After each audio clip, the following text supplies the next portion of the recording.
नमस्कार, मैं हूं पूजा सिंह और आप देख रहे हैं राजपथ भारत। दोस्तों, दिल्ली में विधानसभा चुनाव में जिस तरीके से आम आदमी पार्टी की हार हुई, कांग्रेस का खाता नहीं खुल सका और बहुजन समाज पार्टी भी कुछ खास कमाल नहीं दिखा पाई।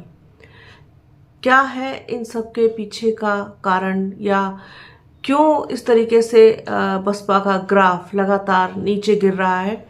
इस पर राजपथ भारत के जो हमारे एडिटर सर हैं, सैयद कासिम सर, उन्होंने खुदरंग यूट्यूब प्लेटफॉर्म पर अपने विचार साझा किए हैं। वो हम आपको इसी वीडियो में आगे दिखाएंगे कि किस तरीके से उन्होंने बसपा की पूरी समीक्षा एक तरीके से की है दिल्ली चुनाव पर, और क्यों आकाश आनंद जो हैं वो पूरी तरीके से एक्टिव नहीं हो पा रहे हैं या उनको फ्री हैंड नहीं दिया जा रहा है। तो क्या है इन सब के पीछे का कारण, और क्या कारण रहा कि दिल्ली चुनाव में बसपा उतना अपेक्षाकृत रिजल्ट लेकर नहीं आ पाई। तो इन सब कारणों पर, इन सब बातों पर, इन सब विषयों पर विस्तार से चर्चा की है हमारे एडिटर सैयद कासिम सर ने खुदरंग के साथ। तो वो देखिए आप लोग और बने रहिए हमारे चैनल के साथ। हमारे चैनल को लाइक कीजिए, शेयर कीजिए, सब्सक्राइब कीजिए, बेल आइकन घंटी जैसी आकृति ज़रूर दबाइएगा जिससे कि आने वाले वीडियो का नोटिफिकेशन आपको मिल सके। वीडियो को प्लीज़ पूरा देखिएगा, ज़्यादा से ज़्यादा शेयर कीजिएगा। अपना और अपनों का बहुत ख्याल रखिए। जल्द मिलूंगी आपसे एक नए वीडियो में, एक नए मुद्दे के साथ, एक नई चर्चा में। तब तक के लिए जय हिंद। नमस्कार, मेरा नाम प्रशांत है और आप देखना शुरू कर चुके हैं आपका अपना खुद का चैनल खुदरंग। दिल्ली के विधानसभा चुनाव हो गए। आम आदमी पार्टी की सरकार 11 साल बाद गिर गई। भारतीय जनता पार्टी का 27 साल का सूखा दिल्ली में समाप्त हो गया। लेकिन सवाल यह है कि बहुजन समाज पार्टी के हाथ क्या लगा? बहुजन समाज पार्टी को यहां से क्या सीखने को मिला? कहां चूक रह गई बहुजन समाज पार्टी की प्लानिंग में, स्ट्रैटेजी में और उसके इम्प्लीमेंटेशन में? आज बात बहुजन समाज पार्टी के सियासी सफर की करते करते उसके सियासी भविष्य पर भी बात करेंगे, और बात करेंगे दिल्ली विधानसभा चुनाव में बहुजन समाज पार्टी से कहां पर चूक हुई। हमारे साथ वरिष्ठ पत्रकार और राजपथ भारत के संपादक सैयद कासिम सर मौजूद हैं। सर, बहुत बहुत स्वागत है आपका। Thank you. सर, चूंकि मैं आपका वीडियो कल भी देख रहा था और कई सारे चैनल्स, अखबारों में आपका कूट छपा है दिल्ली विधानसभा चुनाव को लेकर के, मुझे लगा कि आपसे उस पर बात करनी चाहिए। कैसे देख रहे हैं? देखिए प्रशांत, मैं जहाँ तक देख पा रहा हूँ कि ये दिल्ली का चुनाव जो था वो बहुजन समाज पार्टी का चुनाव था ही नहीं। बहुजन समाज पार्टी दिल्ली में 2014 का 2007 के बाद जब बीएसपी की सरकार थी बहुमत की, तब दिल्ली में वो 14% वोट पा गई। उसके 2 विधायक हो गए और बहुजन समाज पार्टी बड़ी पार्टी बन गई। वजह ये थी कि दिल्ली जो है वो किसी न किसी तरह से उत्तर प्रदेश से प्रभावित होता है, तो बसपा को उसका लाभ मिल गया। लेकिन उसके बाद पूरे देश में जब बसपा का जनाधार गिरना शुरू हुआ, जम्मू कश्मीर से लेकर उत्तर प्रदेश तक, तो उसका असर दिल्ली में पड़ना ही पड़ना था। दिल्ली पे भी पड़ा। जब मायावती ने दिल्ली में ये सीटें जीती थी, 14% वोट लिया था, तो उसके तुरंत बाद आ गए अरविंद केजरीवाल। अरविंद केजरीवाल ने आज़ादी से पहले की पार्टी कांग्रेस को खत्म कर दिया। बहुजन समाज पार्टी तो बहुत छोटी सी उनके सामने हैसियत रखती थी। ठीक बात है। लेकिन बीएसपी के साथ एक प्लस पॉइंट यह था कि बीएसपी वैचारिक रूप से विचारधारा की पार्टी थी, तो उसको इतना नीचे नहीं जाना चाहिए था। इतने नीचे अगर बहुजन समाज पार्टी गई है कि पिछले चुनाव में 0.60%, इस चुनाव में 0.58%, तो इसका मतलब यह है कि कहीं ना कहीं संगठन में, पार्टी की जो कार्यशैली है उसमें, पार्टी के जो समर्पित लोग हैं जो पार्टी का काम करते हैं उनमें, और पार्टी की जो लीडरशिप है उसने दिल्ली को नज़रअंदाज किया, या दिल्ली को हल्के में लिया, या ये कि जो एक उनको लगा कि हम अपने मूवमेंट, अपने कार्डर को टिकट दे के अपने खोया हुआ जनाधार पा सकते हैं। ये उनकी गलती या तो कहिए, या उनकी चूक कहिए, या ये मानिए कि वो इस हैसियत में नहीं था कि दिल्ली में आम आदमी पार्टी और जो भारतीय जनता पार्टी के बीच का सीधा मुकाबला है उसमें अपने आप को तीसरी शक्ति बना सकें, क्योंकि कांग्रेस भी वहाँ मौजूद थी। क्या ये बहुजन समाज पार्टी का वो मूव था जिसके जरिए ये साबित किया जा सके कि बसपा अपने हस्ताक्षर कर रही है कि हम भी दिल्ली में हैं? क्या सिर्फ इतना भर था? मुझे लगता है पूरे देश के जितने भी चुनाव भी हो रहे हैं, महाराष्ट्र का चुनाव हुआ जी, वहाँ भी हमने देखा, राजस्थान में हुआ वहाँ भी हमने देखा, हरियाणा हुआ वहाँ भी हमने देखा, बहुजन समाज पार्टी हस्ताक्षर करती हुई दिखाई दे रही, जैसा कि आपने कहा। एक चीज इसमें प्लस थी जिसमें किसी मीडिया वाले की नजर नहीं गई। राजस्थान हो, मध्य प्रदेश हो, महाराष्ट्र हो, जम्मू कश्मीर हो, जितनी जगह पे बहुजन समाज पार्टी अभी विगत कुछ महीनों में चुनाव लड़के आई है विधानसभा के, उसमें इनके अच्छे खासे उम्मीदवार बीच चुनाव से बाहर चले गए। भैरव सिंह गहलोत के खिलाफ जो उम्मीदवार था उसने पर्चा वापस लिया। जम्मू कश्मीर में कई लोगों ने वापस लिया। हरियाणा में हमने देखा कई लोगों ने वापस लिया। हमने महाराष्ट्र में देखा कई लोग चुनाव से बाहर हो गए। दिल्ली में ये चीज देखने को नहीं मिली, चूंकि दिल्ली में कांटा लड़ रहा था। ये एक चीज मैं पूरे इलेक्शन में बहुजन समाज पार्टी के खाते में जो प्लस देखता हूँ वो सिर्फ ये देखता हूँ कि दिल्ली का वो माहौल जो आप अभी देख के आए, दिल्ली के उस माहौल में आम आदमी पार्टी के 7 विधायक भारतीय जनता पार्टी में अंतिम समय में गए। भारतीय जनता पार्टी के तमाम नेता आम आदमी पार्टी में अंतिम समय गए। चुनाव के बीच में तमाम लोग इधर के उधर हो गए। ठीक बात है। लेकिन बहुजन समाज पार्टी के जो कैंडिडेट लड़ रहे थे 69 सीटों पे, उसमें से कोई एक कैंडिडेट के बारे में यह आरोप नहीं आया कि ये कैंडिडेट बिक गया, बैठ गया, दूसरी पार्टी को समर्थन। और एक बात और रही कि इस बार टिकट बदले नहीं गए, जिसका हो गया उसकी वजह क्या थी? जब आखिरी दिन था नामांकन का, उस दिन बहुजन समाज पार्टी की सूची आई। ये पहले अपने कार्यकर्ताओं के पेपर्स तैयार कर चुके थे। जो एक कैंडिडेट नहीं लड़ पाया, शायद बदरपुर या कौन सी सीट थी वहां पे, क्योंकि उस पर आपराधिक मुकदमा था और वो काम नहीं हो सकता था। ठीक बात। उसमें एक जो इलेक्शन कमीशन को देना होता है, विज्ञापन देना होता है, उस पोजीशन में वो नहीं था। और एक चीज और, पिछली बार जो 6.0% वोट है, 0.60, उसमें और इसमें आपकी वोट में अंतर है। पिछली बार एक ही सीट पे बहुजन समाज पार्टी को लगभग 22,000 वोट मिल गए। एक या दो सीटें थी मैक्सिमम। एक पे 22,000 एक में मिल गया और 18-20,000 एक। 40,000 वोट 2 विधानसभा से आ रहे थे। 28,000 वोट पूरी दिल्ली की 68 विधानसभा से आ रहे थे। तो उस बार का अगर आप देखें, ये 2 कैंडिडेट को मिले वाले वोट अगर आप निकालते हैं तो उस हिसाब से बहुजन समाज पार्टी को दुगना वोट मिला। अगर आप देखिए, जब आप माइक्रो करेंगे प्रशांत भाई, तो चीजें दिखाई देंगी। लेकिन विरोध के लिए विरोध नहीं होता। माइक्रो आप करें तो आप देखेंगे कि बहुजन समाज पार्टी के प्रत्याशियों को 2,500, 2,500, 1,100, 900, 1,100, 800, 700, 800। मतलब मैं ये जानना चाह रहा हूँ और दर्शक भी जानना चाहेंगे कि ये जो मैसेज है, आपने बताया कि जो पिछला चुनाव था 20 वाला, उसमें 2 सीटों पर, एक में 20-25 हजार, एक में कुछ और, वो ज्यादा था। इस बार पेनिट्रेशन बढ़ा पर सीट पर उसका फैलाव बढ़ा बहुजन समाज पार्टी। तो क्या इसको एक बीएसपी के पॉइंट ऑफ व्यू से एक पॉजिटिव संदेश समझा जाए?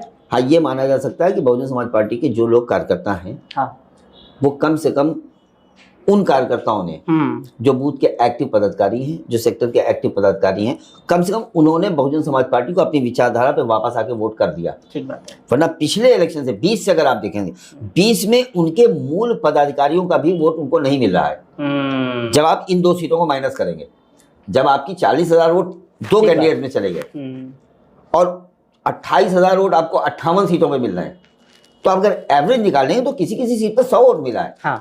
80 वोट, 100 वोट, 70 वोट, 75 वोट, ये 2020 का है। इस बार कम से कम ये नहीं है। इस बार ये चीज देखने को नहीं मिलती। तो मुझे लगता है कि बहुजन समाज पार्टी अच्छा कर सकती थी, लेकिन आम आदमी पार्टी और बीजेपी की लड़ाई में कांग्रेस जैसी पार्टी जो दिल्ली में शासन करती चली आई थी, जिसने दिल्ली में अपने आप को माना जाता है कि शीला दीक्षित के कार्यकाल में दिल्ली ने बहुत विकास किया। फ्लाईओवर्स की दिल्ली हो गई, दिल्ली का जो पूर्वी दिल्ली का हिस्सा है, जिसको जमुना पार कहते हैं, यमुना पार में लक्ष्मी नगर से लेके आप कोंडी तक चले जाइए, विकास हुआ। तो ये सब उनके जमाने में हुआ। वो सत्ता से बाहर हो गए, वो जीरो सीट पे आ गए। उनका वोट प्रतिशत पिछली बार 4% हो गया। तो ऐसे अगर बहुजन समाज पार्टी 1-2% अगर वोट लाती, और वो ला सकती थी, तो उसका रिजल्ट और अच्छा होता। आज बहुजन समाज पार्टी की अगर चर्चा होती तो ये होती कि कांग्रेस पार्टी और बहुजन समाज पार्टी के वोट शेयर अगर देखे जाते, कांग्रेस का 6-6.5%, बहुजन समाज पार्टी का 2%, कांग्रेस के 6.5% से ज्यादा माना जाता। ठीक बात। 3 सवाल है मेरे आखिर के सर। एक तो बी टीम वाला सवाल कि यहाँ पर बी टीम कौन साबित हुआ? जो लोग बसपा को बी टीम कहते थे, अब वो क्या कहेंगे जो खुद बी टीम साबित हो गए? पहला। दूसरा सवाल, क्या ये चुनाव जो बहुजन समाज पार्टी ने दिल्ली में लड़ा, ये उत्तर प्रदेश और बिहार का रिहर्सल है क्या? जिस तरीके से टिकट का डिस्ट्रीब्यूशन हुआ, जिस तरीके से आकाश की जिम्मेदारी तय की गई। और तीसरा सवाल ये है, बहुजन समाज पार्टी 2027 में उत्तर प्रदेश में क्या आकाश को, क्योंकि जिस तरीके से आकाश ने कैंपेन की लीड ली, यानी कि प्रचार का जो प्रबंधन उन्होंने संभाला बहुजन समाज पार्टी का दिल्ली में, क्या उसी भूमिका में वो 27 में भी नजर आएंगे उत्तर प्रदेश में? आपका अनुभव क्या कहता है? देखिए, मैं बीएसपी की आज की कार्यशैली और आज का जो उनका काम करने का तरीका है पार्टी का, उसे जब देखता हूँ तो मैं 27 में बीएसपी के लिए कोई जगह नहीं देखता। वजह यह है कि बहुजन समाज पार्टी के बड़े से बड़े पदाधिकारी को जो उनकी सीमा बांध दी गई, उस सीमा से बाहर जाने की इजाजत नहीं है। प्रदेश अध्यक्ष अगर किसी मंडल को वो देख रहा है तो सिर्फ उसी मंडल के मामले को देखेगा। राष्ट्रीय कोऑर्डिनेटर अगर उससे कहा जाएगा कि आप देखिए तभी वो देखेगा। तो ये जो दौर है प्रशांत भाई, आप चूंकि सिर्फ पत्रकार नहीं है, आप चुनाव के अच्छे रणनीतिकार भी हैं। आपने देश के उन बड़े नामों के साथ भी काम किया है जिन्होंने इस देश की राजनीति को बदल दिया है। तो आप उस चीज़ को बेहतर समझ सकते हैं कि वर्तमान राजनीति में, मैं इस बात को कहता हूँ और मानता भी हूँ और ये बात सच भी है कि विचारधारा के बगैर पार्टियां नहीं चलती, और जिनकी विचारधारा नहीं होती वो खत्म हो जाती है। बहुजन समाज पार्टी की अगर विचारधारा नहीं होती तो 2000 बाद से आज तक, 2002 के बाद से आज तक बहुजन समाज पार्टी का अस्तित्व न होता। आज भी चर्चा होती है तो ये होती है कि बहुजन समाज पार्टी दिल्ली में फेल कैसे हो गई। चर्चा में अगर आप हैं, इसका मतलब है आपकी हैसियत है, आपकी ताकत है। तो अगर वो ताकत आज भी दिखाई देती है लोगों में, तो उसके पीछे वो वैचारिक पृष्ठभूमि है जो बसपा के साथ है। मैं अभी आपसे बातचीत में ये कह रहा था कि 1977 में जनता पार्टी जब आई तो इंदिरा गांधी की कांग्रेस को, राजीव गांधी, मनमोहन सिंह, इनकी नहीं, इंदिरा गांधी की कांग्रेस को यूपी में उसका खाता नहीं खुला। 85 की 85 सीट, तब उत्तराखंड सीट सुपड़ा साफ हो गया। लेकिन 2.5 साल के बाद वो जनता पार्टी खत्म हो गई, क्योंकि उसकी कोई विचारधारा नहीं थी। एक विचार था कि हमको कांग्रेस हटाना है। इसी तरह केजरीवाल जब अन्ना मूवमेंट के बाद आए तो आंदोलन से निकली हुई पार्टी थी। केजरीवाल ने अपने आप को उस आंदोलन से निकली, और कांग्रेस की वो गलती, बी टीम की जो आपने सवाल किया, कांग्रेस को अपनी वो गलती याद आ रही थी जब कांग्रेस ने क्या कहते हैं अरविंद केजरीवाल के पहले चुनाव में जीतने के बाद उनको समर्थन दिया था। वो एक गलती कांग्रेस को इतनी भारी पड़ी कि उनके हाथ से गोवा गया, उनके हाथ से गुजरात गया, उनके हाथ से हरियाणा गया, उनके हाथ से पंजाब गया। एक गलती कांग्रेस का अरविंद केजरीवाल को समर्थन देना, जिस तरह से एक गलती भारतीय जनता पार्टी ने पहली बार जब की थी, जब मायावती को उत्तर प्रदेश में उन्होंने समर्थन दिया था, उसके बाद उस गलती को उनको 3 बार दोहराना पड़ा, क्योंकि वो फिर दलित विरोधी का वो ठप्पा अपने ऊपर नहीं लेना चाहते थे। लेकिन उसका फायदा उनको ये मिला कि आज वो जो है उस बात को भुना सकते हैं कि जब गेस्ट हाउस में आपकी जान ली जा रही थी, आपके नेता की या कि दलित की सबसे बड़ी आइकन की, तब हम आगे बढ़े थे और हमने उनको जो है मुख्यमंत्री बनाया। लेकिन इस बार दिल्ली की लगभग सारी 80 सीटें जो थी, जो डिसाइसिव फैक्टर में थी, वो लगभग भारतीय जनता पार्टी के पास चली। नहीं, 12 में 8 जीती है केजरीवाल ने। देखिए, उसमें भी मेरा जो एंगल है बिल्कुल अलग है प्रशांत भाई, और इस बात को मैंने सिद्ध किया है। रिजर्व सीटों पे कैंडिडेट सारे रिजर्व होते हैं। रिजर्व सीटें जो है वहां वोट डिसाइड जो होता है वो नॉन रिजर्व लोग करते हैं। एग्जैक्टली। तो ये जो होता है कि भाई, जैसे आपने मिल्कीपुर देखा, मिल्कीपुर में अवधेश भी पासी, सूरज भी पासी, चंद्रभानु भी पासी, पासी सब कैंडिडेट लड़ रहे हैं। अब ऐसे में वहां का 65,000 ब्राह्मण, वहां का 25,000 क्षत्रिय, वहां का क्या कहते हैं दूसरे क्या वैश्य, डिसाइसिव फैक्टर हो गए। वो डिसाइसिव। तो मैं ये मानता हूं कि रिजर्व सीटों को जीतने पे मैं किसी भी पार्टी को शेड्यूल कास्ट का वोट पाई हुई पार्टी नहीं मानता हूं। एक सवाल मैं जानना चाह रहा हूँ। आपने कहा कि एससी रिजर्व जो सीटें होती हैं वहां पर नॉन रिजर्व लोग डिसाइड करते हैं। इसके अलावा जैसे आपने बोला कि ये जो सीटें हैं ये नॉन रिजर्व डिसाइड करते हैं जी। मैं ये समझना चाह रहा हूं कि अभी की जो स्थिति है दिल्ली की, दिल्ली में चुनाव हो गया, सरकार बना रही भारतीय जनता पार्टी, सरकार बना लेगी, सारी चीज़ें ठीक है। जो प्रबंधन था बहुजन समाज पार्टी का, क्या ये प्रबंधन उत्तर प्रदेश में अगर लागू किया जाए तो क्या सफल हो सकता है? क्योंकि मैंने रैलियों में मैंने खुद देखा कि आकाश की रैलियों का जबरदस्त हमने प्रभाव देखा है। लोग आए, लोग जुड़े, उत्साह भी हमने वो देखा रैलियों में। क्या ये जो वर्कशॉप थी दिल्ली की, इसका इम्प्लीमेंटेशन उत्तर प्रदेश में होगा क्या? मेरा जो दूसरा सवाल था। होगा तो हम नहीं कह सकते, लेकिन ये जरूर है कि अगर ऐसा होता है तो उत्तर प्रदेश में, जैसे मैंने कहा कि आज की तारीख में मैं बहुजन समाज पार्टी को प्लेयर नहीं देखता, लेकिन अगर आकाश आनंद की एंट्री होती है तो उत्तर प्रदेश में बहुजन समाज पार्टी प्लेयर हो सकती है। वजह सुनिए, एक चीज़ और मैं बता दूं आपको, बहुजन समाज पार्टी के साथ सबसे बड़ी दिक्कत क्या पैदा हुई है कि उनके पास क्रेडिबिलिटी का टोटा हो गया है। ठीक बात है। लीडर जो है उस पर भरोसा नहीं रहा पॉलिटिकल लोगों को। जैसे प्रशांत जी बहुजन समाज पार्टी में जाना चाहते हैं, प्रशांत जी का जनाधार है, प्रशांत जी की एक हैसियत है, प्रशांत जी कई बार विधायक रहे हैं, सांसद रहे हैं, मंत्री रहे हैं, अपने समाज के प्रशांत जी नेता हैं। वो बहुजन समाज पार्टी, उनकी चॉइस है कि हम बहुजन समाज पार्टी में जाएं और हम बिल्हौर से इलेक्शन लड़ें। ठीक बात है। पार्टी में जाने के बाद इस बात की गारंटी नहीं है कि प्रशांत जी बिल्हौर से चुनाव लड़ पाएंगे नहीं लड़ पाएंगे। पार्टी में जाने के बाद इस बात की गारंटी नहीं है कि प्रशांत जी रहेंगे कि निकाल दिए जाएंगे। तो किसी भी पॉलिटिकल पार्टी के साथ भारतीय जनता पार्टी की तरक्की का मैं आपको राज बता दूं। अमित शाह और मोदी के आने के बाद भारतीय जनता पार्टी ने कांग्रेस को खाली कर दिया। कांग्रेस के जितने बड़े नेता थे, जगदम्बिका पाल से लेके, सिंधिया से लेके और क्या कहते हैं जितिन प्रसाद से लेके, जितने बड़े नेता कांग्रेस के थे सब भारतीय जनता पार्टी समेट लिया। ठीक बात है। और सबको जो कमिटमेंट किया उसको पूरा किया। तो भारतीय जनता पार्टी में फिर भीड़ लग गई। हर आदमी फिर वो जाने लगा, जो जितना कमिटमेंट उन्होंने किया उतना ऑनर किया। उत्तर प्रदेश में राजभर ने उनका साथ छोड़ा, योगी से उनकी नहीं पटी। दिल्ली में उनकी मीटिंग हुई, अमित शाह ने कहा हम तुमको देंगे, अमित शाह ने उनको कैबिनेट दी, उनको अपने साथ किया, जबकि वो इलेक्शन हरा के आए थे। संजय निषाद लोकसभा हरा के आया था, उनका बेटा गोरखपुर का, उनको कमिटमेंट किया, उसका ऑनर किया। तो जो क्रेडिबिलिटी है जबान की, अगर वो मैंने कई नेताओं से बात मेरी होती है, वो कहते हैं यार आकाश आनंद से मिलने का कोई नेटवर्क बताइए। कांग्रेस के बड़े नेता, समाजवादी पार्टी के बड़े नेता, दूसरे जो छोटे दल हैं जैसे पल्लवी पटेल हैं, जैसे अनुप्रिया पटेल हैं, जैसे ओम प्रकाश राजभर हैं, जैसे संजय निषाद हैं, ये लोग, ऐसे लोग भी ये कहते हैं कि आकाश आनंद से मीटिंग कैसे हो सकती है, कोई नेटवर्क बताइए। लेकिन चूंकि आकाश आनंद की एक सीमा है, वो किसी से मिल भी नहीं सकते जब तक मायावती की इजाजत ना हो। इसी तरह प्रदेश अध्यक्ष पे आदमी भरोसा इसलिए नहीं कर सकता कि प्रदेश अध्यक्ष खुद डिसीजन नहीं ले सकता, उसे अल्टीमेटली मायावती के पास उसे लेके जाना है। तो ये जो दिक्कत है बहुजन समाज पार्टी की, अगर इससे बहुजन समाज पार्टी बाहर आ गई दिल्ली की तरह, जैसे दिल्ली में ठीक है कि उनके कार्यकर्ता चुनाव लड़े, कोई किसी पार्टी से लोग इतने लोगों का टिकट कटा था, मतलब आप ये कह रहे हैं कि डिसेंट्रलाइजेशन पार्टी का होना चाहिए। बिल्कुल, देखिए जैसे आम आदमी पार्टी से इतने लोगों के टिकट कटे थे, अगर बहुजन समाज पार्टी उस स्थिति में 14% पे नहीं, अगर 4% पे भी खड़ी होती 2020 में, तो आम आदमी पार्टी के जितनों के टिकट कटे थे, भारतीय जनता पार्टी में जितनों के टिकट कटे थे, वो बहुजन समाज पार्टी से लड़ रहे होते। ठीक है। क्योंकि चुनावी राजनीति से कोई बाहर नहीं होना चाहता।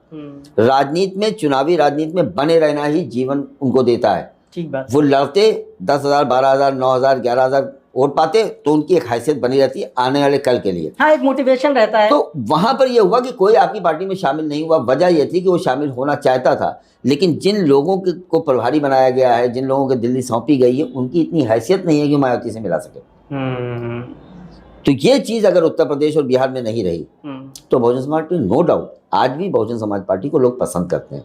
सवर्णों का वो तबका जो भारतीय जनता पार्टी से नाराज जरूर है, लेकिन समाजवादी पार्टी के साथ नहीं जाना चाहता, क्योंकि समाजवादी पार्टी का गुंडाराज उसे याद आता है। ठीक है। उसे अपना अपमान याद आता है। मैं तमाम ब्राह्मणों को जानता हूँ, ठीक ठाक उनकी हैसियत है, वो बहुजन समाज पार्टी को मजबूत होना देखना चाहते हैं। उनको लगता है कि बसपा के कार्यकाल में हमारे जितने मंत्री रहे, जितने हम ताकतवर रहे, जितनी हमारी चली, भारतीय जनता पार्टी की सरकार में उतनी हमारी नहीं चली। ठीक बात है। या एक उपचुनाव घोषी का जब हुआ तो वहां पर सवर्णों ने एक संदेश दिया समाजवादी पार्टी के उम्मीदवार को जिता के, भारतीय जनता पार्टी के लोगों ने, कि देखिए ऐसा है कि आपने ये इतना बैकवर्ड, मतलब आपके पास संजय निषाद भी बैकवर्ड, ओम प्रकाश राजभर भी बैकवर्ड, दारा सिंह चौहान भी बैकवर्ड, आपने सारे बैकवर्डों को राजनीति, तो ये अगर यहाँ का राय कहाँ जाएगा, यहाँ का क्षत्रिय कहाँ जाएगा, यहाँ का ब्राह्मण कहाँ जाएगा। ये चीज जो है उत्तर प्रदेश में, जो उनके अंदर की एक दिक्कतें हैं, वो चाहते हैं कि हम थड़पड़ा रहे हैं, लेकिन वो समाजवादी पार्टी के साथ नहीं जा सकते। वो चाहे परशुराम का फरसा लेके घूमे, चाहे मूर्ति लगा घूमे, वो भी फेल हो गया। वजह उसकी ये है कि वो, मेरे तमाम ब्राह्मण अच्छे मित्र हैं, आप भी जानते हैं प्रशांत भाई, हैसियत वाले लोग हैं, वो इस बात को कहते हैं कि हम समाजवादी पार्टी को उनके गुंडाराज की वजह से वोट नहीं कर सकते। हम भाजपा नहीं चाहते हैं, हम योगी आदित्यनाथ वाली भाजपा नहीं चाहते हैं, उनका ये कहना होता है, लेकिन हम गुंडाराज नहीं ला पाएंगे। ठीक बात। तो कुल मिलाकर के ये था दिल्ली विधानसभा का पूरा चुनावी विश्लेषण। भारतीय जनता पार्टी से क्या कुछ बहुजन समाज पार्टी सीख सकती है, इसके बारे में भी मैं यहाँ टोकूंगा आपको। भारतीय जनता पार्टी ने बहुजन समाज पार्टी से सीखा है जी। जब अमित शाह उत्तर प्रदेश आए हैं, प्रभारी हो गए, तो बहुजन समाज पार्टी का जो बूथ का पैटर्न था हाँ, उसको उठा 2009 वाला। जी, उसको उन्होंने पन्ना प्रमुख किया। ठीक बात। और बहुजन समाज पार्टी के एक बहुत ताकतवर नेता, आप उनका नाम जानते हैं, जुगल किशोर, जो मायावती की सरकार में सब कुछ थे। हाँ। जुगल किशोर को भारतीय जनता पार्टी उन्होंने ज्वाइन कराई। जुगल किशोर वो सारा पैटर्न लेके गए और वो भारतीय जनता पार्टी जो सवर्णों की पार्टी कही जाती थी, वो पिछड़ों दलितों की पार्टी अमित शाह के आने के बाद बनी। ये फार्मूला काशीराम का था। लेकिन राजनीति जो की जाती है, मायावती के बारे में मेरे एक कोट है जी कि Mayawati is very good administrator and worst party leader. Mayawati एक बहुत अच्छी शासक है, लेकिन मायावती पॉलिटिकल लीडर एक अच्छी नहीं है, क्योंकि पॉलिटिकल लीडर में सबसे बड़ी चीज होती है लोच, लचीलापन। आप याद कीजिए, रविदास मल्होत्रा ने लखनऊ में मुलायम सिंह की फोटो को अपने ऑफिस से उठा के बाहर फेंक दिया था। मुलायम सिंह ने उनको टिकट दिया, फिर विधायक बन गए। मायावती के साथ ऐसा नहीं हो सकता। उन्होंने पूरी बहुजन समाज पार्टी की जितनी ब्रीड थी, कुर्मी नेता, कुशवाहा नेता, कश्यप नेता, आप क्या कहते हैं, मौर्य नेता, निषाद नेता, कोई ऐसी बिरादरी नहीं। हाजी काशीराम ने हीरा ठाकुर जैसे नाव गोला के मंत्री बना दिया था, 2 बार एमएलसी बना दिया। नट था एक इस्लाम आजम खल का, उसको उन्होंने क्या कहते हैं, लाल बत्ती दे दी। तो ये जो पैटर्न, बस पॉलिटिक जो आपका जो लीडर है, उसके अंदर लोच होना बहुत जरूरी होना और कमिटमेंट को ऑनर करने की शक्ति होनी चाहिए, क्योंकि राजनीति में किया गया कमिटमेंट सबसे बड़ी, क्योंकि वो लिखा पढ़ी तो होती नहीं कि हम आपको इस विधानसभा टिकट देंगे, वहां जबान की वैल्यू होती है, आप आइए, आप आइए हमारी पार्टी में, आपको ये देंगे। तो वो चीज याद रखी जाए अगर, तो भी पॉलिटिकल पार्टी चलती है। ये भारतीय जनता पार्टी, ये चीज भारतीय जनता पार्टी से हर पार्टी को सीखनी होगी। ठीक बात है। तो कुल मिलाकर के अपने डॉट्स को क्लियर करते हुए 2 सांसदों की पार्टी जो आज तमाम सारे राज्यों की सत्ता से लेकर के केंद्र की सत्ता तक पर काबिज है, उसका कहीं ना कहीं जो फॉर्मूला निकला वो बहुजन समाज पार्टी और मान्यवर साहब काशीराम जी के फॉर्मूले से निकला। और आज उसी फॉर्मूले पर भारतीय जनता पार्टी आगे बढ़ रही है। बहुजन समाज पार्टी को इन्हीं बातों से, इन्हीं चीजों से सीख लेने की जरूरत है। कासिम सर, बहुत बहुत शुक्रिया, बहुत बहुत धन्यवाद हमसे बातचीत करने के लिए। आपका चैनल बहुत पसंद किया जाता है और मैं तो तब खुश होता हूं जब आपका चैनल तमाम जगह से फॉरवर्ड होकर मेरे पास व्हाट्सएप पे आता है। मैं कभी कभी आपको भेजता हूँ, भैया देखो आपका चैनल घूम के ये जम्मू से मेरे पास आ रहा है, ये कश्मीर से आ रहा है और पूरे देश से। ऐसा नहीं है कि ये कभी उत्तर प्रदेश से, मेरे पास जम्मू से आपके वीडियोस ट्रांसफर होकर आए, फॉरवर्ड होकर आए, गुजरात से फॉरवर्ड होकर आए, महाराष्ट्र से फॉरवर्ड होकर आए। और प्रशांत शुक्ला, चूंकि देखिए बहुजन राजनीति की समझ और परख प्रशांत जी सब में नहीं है। बहुजन राजनीति को समझना ही एक बड़ी मुश्किल काम है। बहुजन समाज पार्टी को आम पॉलिटिकल पार्टी की तरह नहीं देखा जा सकता, और आपका चश्मा बिल्कुल क्लियर है। आप उस चीज को उसी तरह से देखते हैं जैसे उसे देखा जाना चाहिए, इसलिए आपको देखा जाता है और आपको सराहा जाता है। बहुत बहुत शुक्रिया सर, और आप सभी दर्शकों का भी बहुत बहुत शुक्रिया, बहुत बहुत धन्यवाद। आप जुड़े रहिए आपके अपने खुद के चैनल खुदरंग के साथ। नमस्कार।